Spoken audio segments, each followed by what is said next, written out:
Munges leadershipi, u bë më të butë se ç'duhet me serbët. Ky është definicioni që e vendosur Rudi Vata performancës së kombëtares shqiptare pak ditë më parë. Ish kapiteni kuqezin në një intervistë për Panorama Sport shprehet se Gjimshiti është një djalë fantastik, por një lider i heshtur.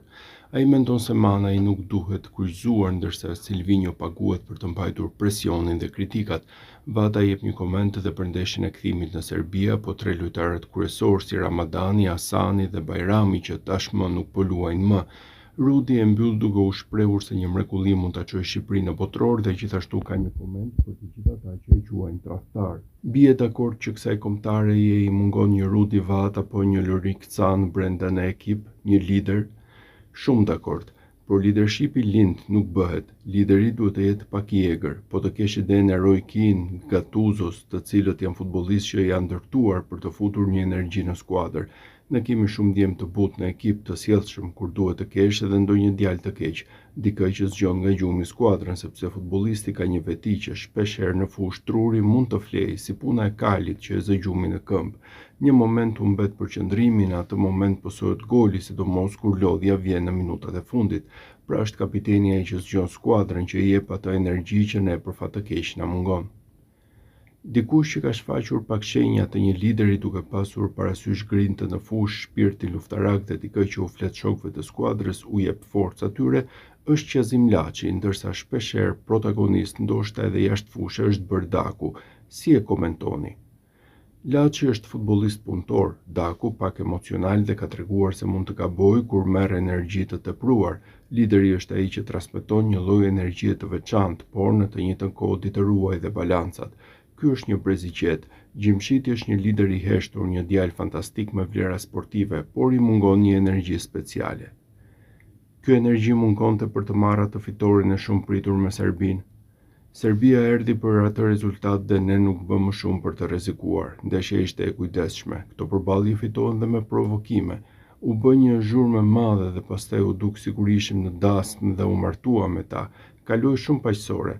Normalisht ashtu duhet të jetë, por në momente të veçanta u shoh Rangers Celtic që ka një histori qindra vjeçare. Ndeshjet fitohen edhe me provokime situatash. Të tregosh pak edhe atë inatin sepse je në vendin tënd dhe duhet të mundohesh që t'i fusësh frikën kundërshtarit. Po në Serbi mendon se do të sillen kështu me ne dhe do të kemi një ambient të ngjashëm. Shpresoj. Serbia ka huligan tifoz dhe ne nuk kemi të tillë. Ata kanë nacionalistë verbër, ata thyen çdo rregull. Ne jemi ndryshe dhe kemi tifoz të vërtet. Edhe si komb kemi pak frikë sepse kemi jetuar në diktaturë. Nuk ka askush qef ta thyej ligjin deri në atë mas, ndërsa serbët e bëjnë. Kanë edhe histori me ndeshje derbi të tyre duke treguar që janë agresiv si komb. Jo më kohë të caktuar ndeshjen kundër Shqipërisë në Beograd, në stadiumin më të madh të Serbisë. Atë e bëjmë për të krijuar një zhurmë të madhe dhe për të futur nën presion ekipin kombëtar. Është normale, është një lojë nervash. Në një farë mënyrë tifozët tanë bëjnë zhurmën e tyre, ndërsa pyetja është se çfarë zhurme do të bëjnë tifozët e tyre me ne. Po paraqitjen e dobët në ndeshjen kundër Letonisë si e shpjegoni? E varfër, pa motiv dhe ambicie, sikur kishim shkuar të mbaronim shpejt e shpejt ndeshjen dhe të merrnim pushimet. Ju keni luajtur vetë, mos gaboj kur keni qenë futbollist vetë, atëherë keni barazuar në Riga. Po, kam luajtur, në kohën e Astrid Hafizit, atëherë kemi qenë në kohën e luftës, një vend ku tifozët nuk të vënë në presion, një kombëtare që nuk ka bërë ndonjë progres gjatë historisë, por është e vërtetë që kemi dalë barazim dhe atëherë. Këtë radhë nëse ata do të shënonin penalltin mund të shkonte pak ndryshe ndeshja. Skuadra ishte pak flet, nuk ishte atë lloj energjie përfitore, nuk ishte një lloj mobilizimi deri në atë grad që të mendoj se kjo ndeshje duhet dominuar dhe fituar, por disa motorë nuk u ndezën atë ndeshje. Me këto skuadra duhet të jesh i uritur, po nuk je i uritur, futbolli të kthehet kundër. Si u dukën zgjedhjet e Silvinhos, mos ndoshta duhet të kishim një ekip dhe më të freskët? Por dhe freskia ka të bëjë me mënyrën si e përgatit ti ndeshjen. Për të arritur në nivelet e larta ku futbollistët po shkojnë pa pushim dhe të luajnë në botrorin e klubeve, duhet të përballosh një herë këto situata. Futbolli është lojë fizike, por është një nga zanatet më të vështirë që ekziston. Presioni psikologjik që kanë kaluar kuqezin të para, gjatë e pas ndeshjes me Serbi nuk është i lehtë të përballohet sepse është përgjegjësi e madhe. Po thoni që këtë gjë e kanë vuajtur në Letoni? Normalisht, sepse presioni të lodhë të shtërron energjitë edhe ata kanë arritur në atë pikë që vetëm mos gabojnë, unë shoh që kanë kryqëzuar manajin e quajnë dhe armik sepse humbi penalltin. Kjo nuk është e drejtë, unë kam lexuar histori të Roberto Baggio's kur humbi penalltin në botror që thoshte se kishte kaluar një tmerr me veten e tij dhe në ëndër nuk më është ndarë. Ti jeton me atë dhimbje.